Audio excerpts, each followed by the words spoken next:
आइए अपने सरों को खुदा के हजूर झुकाएं दुआ में।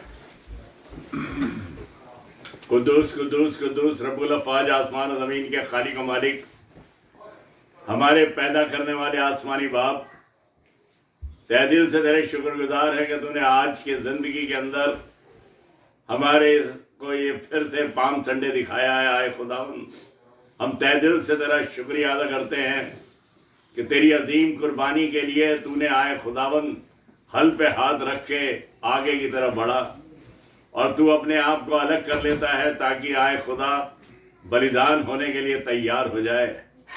ये तेरी बेपाया मोहब्बत है आए खुदावन, जिसका हम बयान नहीं कर सकते। तू हमें कितना प्यार करता है, आसमान को छोड़कर ज़मीन पे आ गया और हमारे लिए बलिदान हो गया। तूने आए खुदावन तो शाहाना जलूस के अंदर, ट्रायम्फल एंट्री के अंदर तूने ये शो कर दिया कि मैं जो हूँ कुर्बान होने के लिए आया हूँ, कुर्बान करने के लिए नहीं। मैं बलिदान होने को आया हूँ, बलिदान करने को नहीं। मैं जिंदगियों को बचाने आया हूँ, मारने के लिए नहीं। और आए खुदावन तू हमारे लिए सलीब पे चढ़ गया, तूने सलीबी मौत सही और हमें बचा लिया। और आज अगर हम जिंदा हैं या दुनिया के जितने भी लोग जिंदा हैं, सिर्फ तेरे फजल से जिंदा हैं, क्योंकि गुनाह की मजदूरी मौत थी। सबने पाप किया था, सबने गुनाह किया था, सारे मारे जाते, लेकिन तू हमारी जगह बलिदान हो गया और हम सबको आत्मिक तौर पे भी और शारीरिक तौर पे भी बचा लिया कि आज हम सही सलामती से हैं और तेरी इबादत के अंदर शामिल हैं। कलाम जो भी आज हम तू देता है आए खुदावंद, उसको अपनी ज़िंदगी में अपनाएं और तेरे नाम को रोशन करें और बहुत सी रूहें हमारी ज़िंदगी से बचें और तेरे गले में शामिल हो जाएं। तेरे ही मुबारक जिंदा और जलाली नाम में ये मांगते हैं, आमीन। आइए खुदा के कलाम की तरफ देखेंगे। ये वाक़या जो है पाम संडे का और ये मसीह का ट्रायम्फल एंट्री या मतलब शाहाना जलूस, ये चारों इंजीलों में पाया जाता है। लेकिन आज हम पढ़ेंगे मती की इंजील, उसका 21वां बाब 1 से 11, gospel according to Saint Matthews chapter 21 1 to 11। Meenu आप मन से पढ़िए। मैं पढ़ूंगी मती उसका 21वां अध्याय पहली आयत से लेकर 11 आयत तक। जब वे यरूशलेम के निकट पहुंचे और जैतून पहाड़ पर बैतफगे के पास आए, तो यीशु ने 2 चेलों को यह कहकर भेजा, सामने के गांव में जाओ। वहां पहुंचते ही एक गदही बंधी हुई और उसके साथ बच्चा तुम्हें मिलेगा। उन्हें खोलकर मेरे पास ले आओ। यदि तुम में से कोई कुछ कहे तो कहना कि प्रभु को इनका प्रयोजन है, तब वो तुरंत उन्हें भेज देगा। यह इसलिए हुआ कि वो जो वचन भविष्यद्वक्ता के द्वारा कहा गया था वो पूरा हो। सिय्योन की बेटी से कहो, देख तेरा राजा तेरे पास आता है। वो नम्र है और गधे पर बैठा है, वरन लादू के बच्चे पर। चेलों ने जाकर जैसा यीशु ने उससे कहा था वैसा ही किया और गधी और बच्चे को लाकर उन पर अपने कपड़े डाले और वो उन पर बैठ गया। तब बहुत से लोगों ने अपने कपड़े मार्ग में बिछाए और अन्य लोगों ने पेड़ों से डालियां काटकर मार्ग में बिछाई। जो भीड़ आगे आगे जाती और पीछे पीछे चली आती थी, पुकार पुकार कर कहती थी, दाऊद के संतान को होशाना, धन्य है वो जो प्रभु के नाम से आता है, आकाश में होशाना। जब उसने यरूशलेम में प्रवेश किया तो सारे नगर में हलचल मच गई और लोग कहने लगे, ये कौन है? लोगों ने कहा, ये गलील के नासरत का भविष्यद्वक्ता यीशु है। परमेश्वर का वचन। खुदावंद का ये कलाम जो है बहुत बड़ा पैगाम हमें देता है और बहुत बड़ी गवाही है इसके अंदर। आप देखते हैं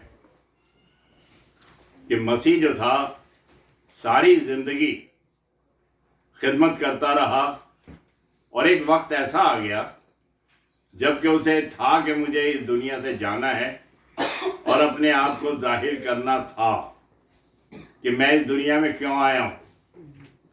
और उसने वो जगह तैयार करी और वो जैतून के पहाड़ से उतरता हुआ जब वो आ रहा था तो उसने शागिर्दों को भेजा कि जाकर एक गांव में जाओ, वहां से गधे और उसका बच्चा होगा बंधा हुआ, उसे ले आओ। और उस जवान गदही के बच्चे के ऊपर वो बैठ गया। और लोगों ने देखा, क्योंकि वो सवारी और रास्ता ऐसा था कि जब उस रास्ते से, और गॉस्पेल में आप पढ़ के देखिए, तो जब वो उधर से गुजरते थे तो वो नबी होता था, क्योंकि अगर बादशाह होता है, किंग होता है, तो घोड़े पे होता है, और जो प्रॉफिट होता है या नबी होता है, जो सुलह सलामती कराने वाला होता है, आपस में मेल जोल कराने वाला होता है, वो जो था उस सवारी को इख्तियार करता था, यानी गधी के सवारी के ऊपर। तो वो जो था उसके ऊपर बैठ गया, और खुदावंद यीशु मसीह को देखकर लोग जो थे, होशना होशना होशना, मुबारक है वो जो बादशाह जो खुदा के नाम से आता है। अब देखिए यहाँ पर एक बात साफ जाहिर हो रही है कि सवाल किया जाता है, ये कौन है? यहाँ पे इसके अंदर आप देखते हैं कि 10वीं आयत के अंदर लिखा है, लोगों में, सारे शहर में हलचल पड़ गई और लोग कहने लगे ये कौन है? हैरान हो रहे थे कि ऐसा कभी भी इन्होंने नहीं सोचा था कि कोई ऐसा हुआ आते हुए देखेगा। लेकिन मसीह ने ये काम करना था, अपने को जाहिर करना था। क्योंकि देखिए, पास ओवर लैम्ब जो होता था, जिसे ज़बह करा जाता था, काटा जाता था, उसको सैक्रिफाइस किया जाता था, 3 दिन पहले अलग कर दिया जाता था। रेवड़ से, उस बकरियों से, भेड़ों से अलग कर दिया जाता था। वो एक साला होता था, नर होता था, और वो जो था बेऐब होता था, कोई उसके अंदर दाग झुर्री नहीं थी। खुदावंद यीशु मसीह वो बर्रा था जिसके अंदर कोई गुनाह नहीं था। मसीह कहता है, कौन मुझमें गुनाह साबित करता है? पिलातुस हाथ धोता है, मैं इसके अंदर कोई कसूर नहीं मानता, कोई गुनाह नहीं मानता। फिर उन्हें दिखाता भी है, देखो इसको, इसकी सूरत देखो कितनी मासूमियत है। और यहां पर ये कह रहे हैं, ये कौन है? ये कौन है? ये मसाया, ये जीसस क्राइस्ट है, जो कि कुर्बान होने के लिए आ गया। जी तो यहां देखते हैं, ये कौन है? लोगों ने कहा गलील के नासरत का यीशु है, मसीह। कई कह रहे हैं ये बड़ई का बेटा है। यहां तक के मसीह जो था, कई दफा लोगों को चंगाई दे देता था, बदरुए निकाल देता था, तो वो कहते थे कि बाल जबूर की कुदरत से, यानी ये शैतान की ताकत से निकाल रहा है। तो मसीह ने एक बात कही, क्या शैतान शैतान के खिलाफ होगा? वो तो उसका फेवर करेगा, उसे क्यों मारेगा, क्यों निकालेगा? तो मसीह के ऊपर बहुत सी बातें इल्जाम लगाते थे, अरे ये तो बड़ई का बेटा है, इसकी बहनें जो हैं, यानी और जो कजन्स वगैरह थी, वो क्या ना हमारे गांव की नहीं है, ये तो मामूली सा इंसान है।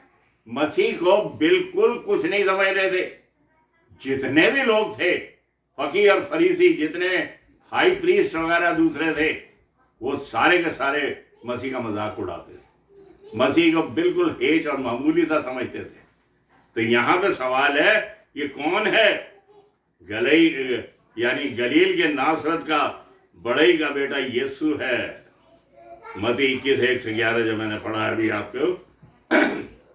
लेकिन वो जो होशाना होशाना के नारे लगा रहे थे, कह रहे थे एक और बात, यानी दूसरी चीज यहाँ में नजर आ रही है।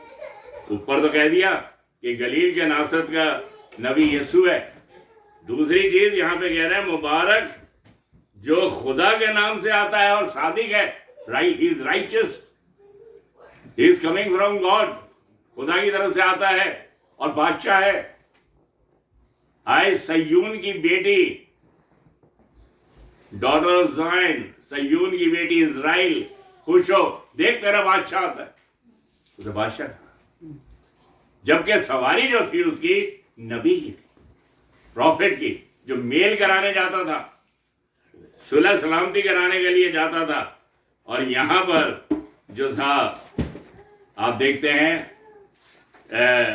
प्रॉफिट आइज़ाया उसे कहता है, उसका नाम क्या कहा था? उसका नाम अजीब मुशीर, खुदा कादिर, अब्दियत का बाप, सलामती का शहजादा, he is prince of peace. खुदा ने आदम को बनाया और आदम की पसली से हव्वा को निकाला, औरत बनाई, और बनाने के बाद उन्हें बाग अदन के अंदर रखा और उसे कहा कि खबरदार इस दरख्त में से मत खाना। लेकिन गुनाह किया और वो गुनाह की वजह से बिल्कुल टूट गए और उन्हें वहां से निकलना पड़ा। खुदा का और इंसान का लिंक टूट गया। अब खुदा से मिलाने के लिए कौन है? दुनिया के अंदर तो कोई था ही नहीं, लेकिन मसीह था। जब उसे कहता है डाकू से, आज ही तो मेरे साथ फिरदौस में होगा, यानी मैं जहां से इंसानियत को निकाला था पैराडाइज से, उसी पैराडाइज के अंदर तुझे फिर ले जाऊंगा। मैं हूं वो खुदा। मैं बताया करता हूं कि मसीह ने कहा उस दिन और उस घड़ी के बारे में कोई नहीं जानता, ना इंसान जानता, ना फरिश्ते जानते, ना बेटा। अब बेटा तो खुदाबंदी तो मसीह था, लेकिन वो ये नहीं कहता उस दिन और घड़ी को मैं नहीं जानता। ओल्ड टेस्टमेंट का खुदा जो कि मूसा को कहता है, बता देना जाके कि उसने भेजा है, जो मैं जो हूं सो होने। और बागे के समनी के अंदर वो पूछते हैं, मसीह ने कहा किसे ढूंढते हो? उसने कहा यीशु नासरी को। उसने कहा मैं हूं, और जैसे ही मैं कहा वो सारे गिर गए। उस मैं के अंदर ताकत थी। यानी इस इंसानियत का काम नहीं है जो मैंने जिस्म ले रखा है, इसका काम नहीं है। अदरवाइज मेरा बाप है कि जिसने मुझे देखा बाप ने देखा। कोई बाप के पास नहीं जा सकता सिवाय मेरे। कयामत और जिंदगी तो मैं हूं। I am the resurrection and the life. खुदावंद यीशु मसीह जिंदा खुदा का बेटा, यानी खुदा जिस्म लेकर इस दुनिया में आया, इसलिए बेटा कहा गया। बॉडी ली ताकि कुर्बान हो, ताकि मेरे और आपके लिए सल्वेशन और नजात निकल सके, इसीलिए उसे बेटा कहा गया। और जिस्म भी था। Perfect humanity and perfect divinity is called Jesus Christ. ये मैं बताया करता। कामिल खुदा, कामिल इंसान, उसके अंदर कोई कमी नहीं थी। इसीलिए पिलातुस भी अपने हाथ धोता है, इसमें कोई गुनाह ही नहीं, कसूर ही नहीं। क्यों ले आए थे? उन्होंने कहा जब हम कह रहे थे तो यकीन क्यों नहीं करता? उसने कहा ले जाओ तो फिर अपने लिहाज से तुम जैसे चाहते हो करो। कितना जबरदस्त पिलातुस ने गलत काम किया। मैं हिस्ट्री पढ़ रहा था, पिलातुस बहुत बुरी मौत पा रहा है, वो भी ऐसे ही गया। खैर और दूसरी बात, तो यहां पे हम देखते हैं कि देख सुलह सलामती का शहजादा नबी जो था वो आ रहा था। यूहन्ना जॉन द बैप्टिस्ट जो कहता है, जब उसके बारे में जानना चाहते हैं तो उसने एक बात कही थी, देखो ये खुदा का बर्रा, he is the lamb of God, जो दुनिया के गुनाह उठाए लिए जाता है। ये है वो। तुम जो हो किसी और की तलाश में हो, ये है वो खुदा का बर्रा। पतरस और शागिर्दों से मसीह पूछता है, लोग क्या कहते हैं मेरे बारे में? उन्होंने कहा कोई तो नबी कहते हैं, कोई तो एलिया कहते हैं, कोई कुछ कहते हैं, तुम क्या कहते हो? पतरस ने कहा तू जिंदा खुदा का बेटा मसीह है, जिंदा खुदा का बेटा मसीह। पतरस, तेरा नाम पतरस है। पतरस में पेट्रोस, पत्थर, यानी उस पत्थर पे तो कलीसिया बनाई, लेकिन जो उसने कहा था तू जिंदा खुदा का बेटा मसीह है, उस पे कलीसिया बनाई। सारी दुनिया जो थी उस विश्वास पे आज कायम है कि खुदावंद यीशु मसीह जिंदा खुदा का बेटा था जो दुनिया के अंदर आया। अजी तो ये कलाम की बहुत बड़ी गहराई और बड़ी खूबसूरती है। मसीह जो था वो बर्रा था, जो 3 दिन पहले जो था वो अलग किया गया, और पाम संडे को उसने अपने को अलग कर दिया। पाम संडे बुध तक आ जाता है, फिर आगे 3 दिन और 4 दिन कह दो, 3 दिन। तो उसने जो था कई बातें कही अपने मौत के बारे में। यूना नबी की मिसाल देता है, जैसे 3 दिन रात मछली के पेट में था, जरूर है इब्ने आदम जो है कब्र में रहे, फिर मैं तीसरे दिन जी उठूंगा। जिस तरह मूसा ने बयाबान के अंदर सांप को लटकाया बल्ली के ऊपर पीतल के, जरूर है वह भी ऊंचे को उठाया। जब मसीह अपनी मौत के बारे में बयान करता है और यहाँ पे ये जो है जॉन द बैप्टिस्ट कहता है, देखो ये है वो खुदा का बंदा जो कि जहान के गुनाह उठा लेता है। और वो 3 दिन पहले अलग, उसके बाद मसीह ने कोई बड़े काम नहीं करे। थर्सडे फ्राइडे फिर आपको पता है क्रूसीफाई हो गया, फिर तीसरे दिन जी उठा। ये आप देखते हैं कलाम के अंदर। कहने का मतलब यह है कि मसीह जो था वो खुदा का बर्रा था, पास ओवर लैम था जो कि अलग कर दिया गया और उसे कुर्बान होना था। मैं आया हूं कि बस दिन की पाए ताकि हमेशा के दिन की पाए। उसका मेन ऑब्जेक्ट यही था। वाई यूनान से लोग, ग्रीस, यूनान, अलेक्जेंडर द ग्रेट, जहाँ पे वहां पे बड़े बड़े फिलोसफर हुए, उसने कहा जनाब हम यीशु को देखना चाहते हैं। मसीह ने एक ही बात कही, अब वक्त आ गया है कि इब्ने आदम जलाल को पहुंचे, कि टाइम आ गया है कि मैं जो हूं बलिदान हूं, कुर्बान हो जाऊं, मारा जाऊं।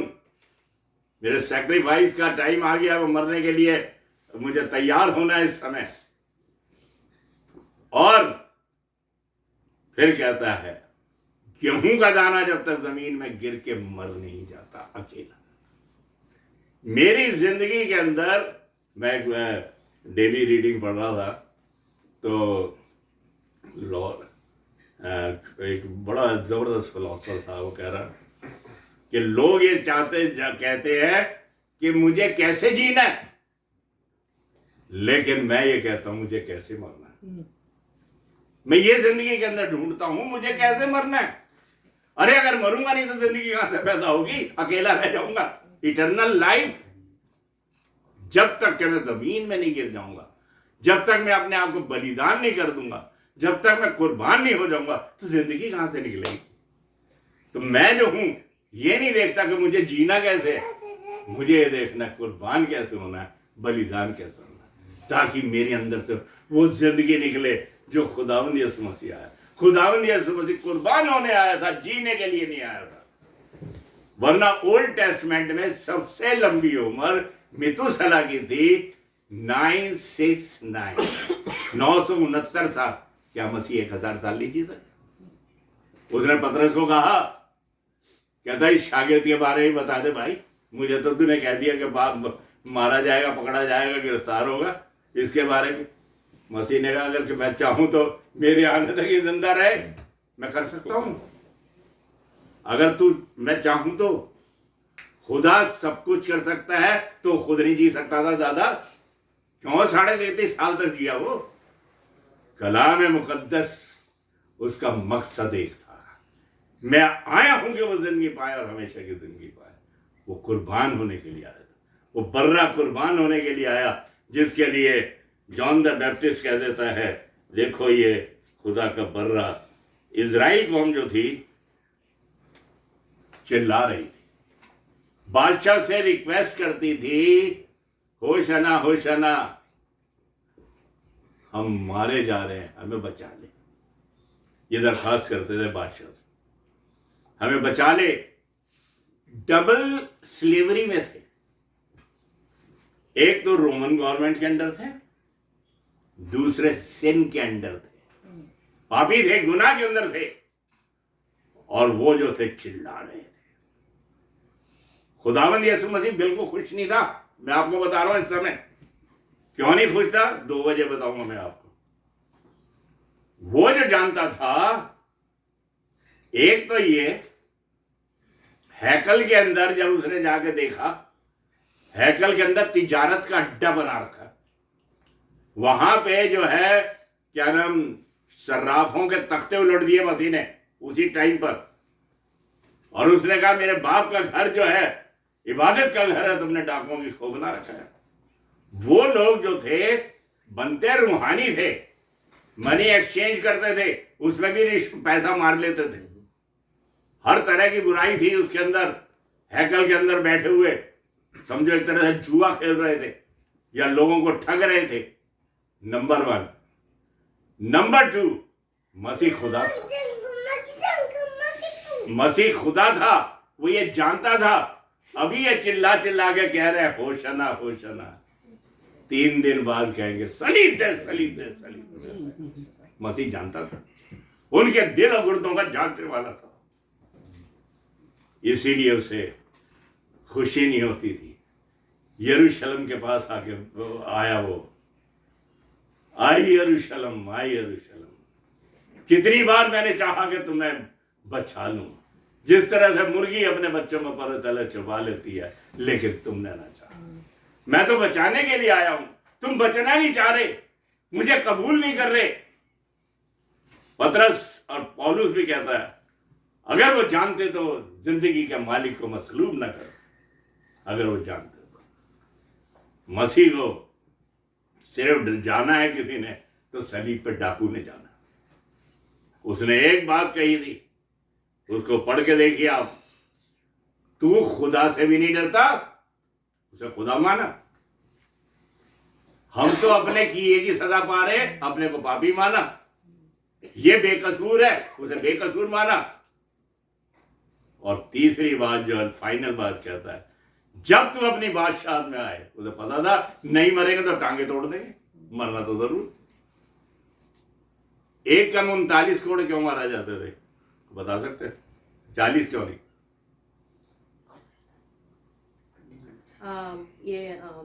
There's something with the 40 years of wilderness for the Israelites. No, that is not different. देखिए 39 कोड़े जो मारे जाते थे, 39, that person should not die.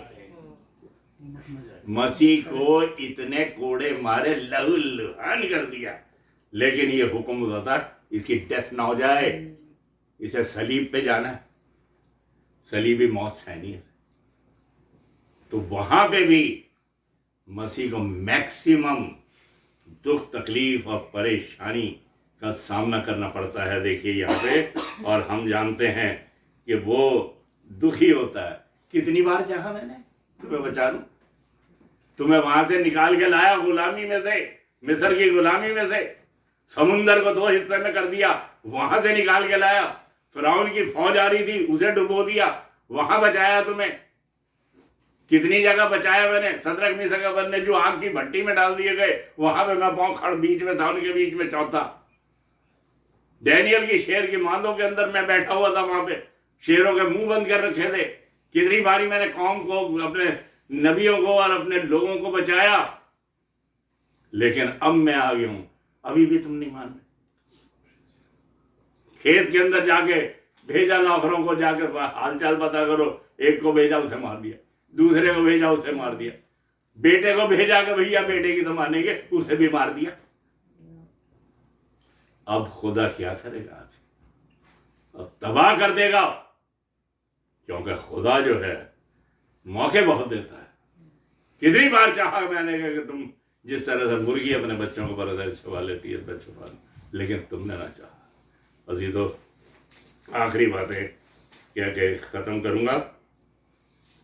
यहाँ पे कुछ दिनों में सलीब दी जानी थी। इज़राइल कौम थी, बचना चाहते थे लेकिन नहीं बचे। उन्होंने यहाँ पे देखते हैं कलाम के अंदर खुदा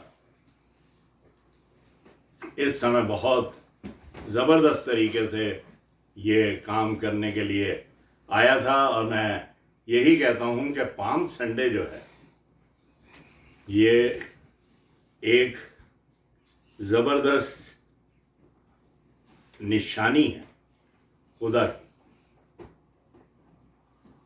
दिल्ली में पाम संडे का जुलूस निकलता था। एक दफ़ा मैं खड़ा हुआ, किसी से पूछ रहा, मतलब पूछ नहीं रहा, सुन रहा।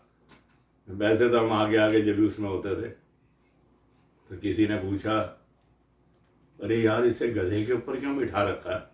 जीसस की तस्वीर थी वो, क्या नाम, मतलब उनने कहा बेटा कुछ गलती करी होगी इसने जरूर।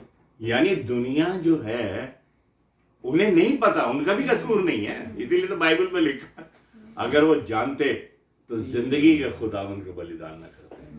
मेरे अजीजों, पाम संडे में खुदा ने वाकई वो काम किया जो शाहाना जलूस था। उसने ये बता दिया था कि मैं क्या करने के लिए आया हूँ, क्यों आया हूँ, और वह जैतून के पहाड़ से नीचे उतरते हुए उस जगह पे पहुँच गया। लेकिन जब हैकल में जाके देखा, मेरे बाप का घर इबादत का घर है, तुमने डाकुओं की खो बना रखा है। आज चारों तरफ ऐसा ही है। मुझे कहते हुए बुरा लगता है कि लोगों ने इस काम को भी, इस प्रोफेशन को भी एक तरह से बिजनेस बना रखा है। चारों तरफ ऐसा माहौल है जो कि सही नहीं है। खुदा अपनी कुव्वत और ताकत दिखाए उन्हें, ताकि वो जो हैं लोगों को सही रास्ता दिखाएं और रूहों को बचाएं और रूहों को खुदा से मिलाएं। पहले खुद बचे फिर दूसरों को मिलाएं। ये बहुत ज़रूरी है। आइए छोटी सी दुआ के बाद मैं चाहूँगा फिर इंग्लिश के अंदर जॉय जो है थोड़े ख्याल पेश करेंगे।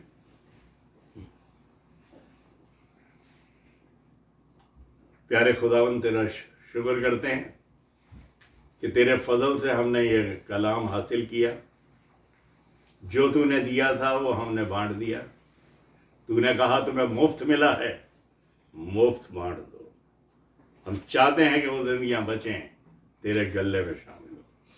तेरे बंदे को तेरे हाथों में देते हैं। आए खुदावंद, तू अपने हाथों से ब्लेस कर, डेडिकेट कर, ताकि जो कलाम आता है वो हमारे नस नस गूदे गूदे में समा जाए।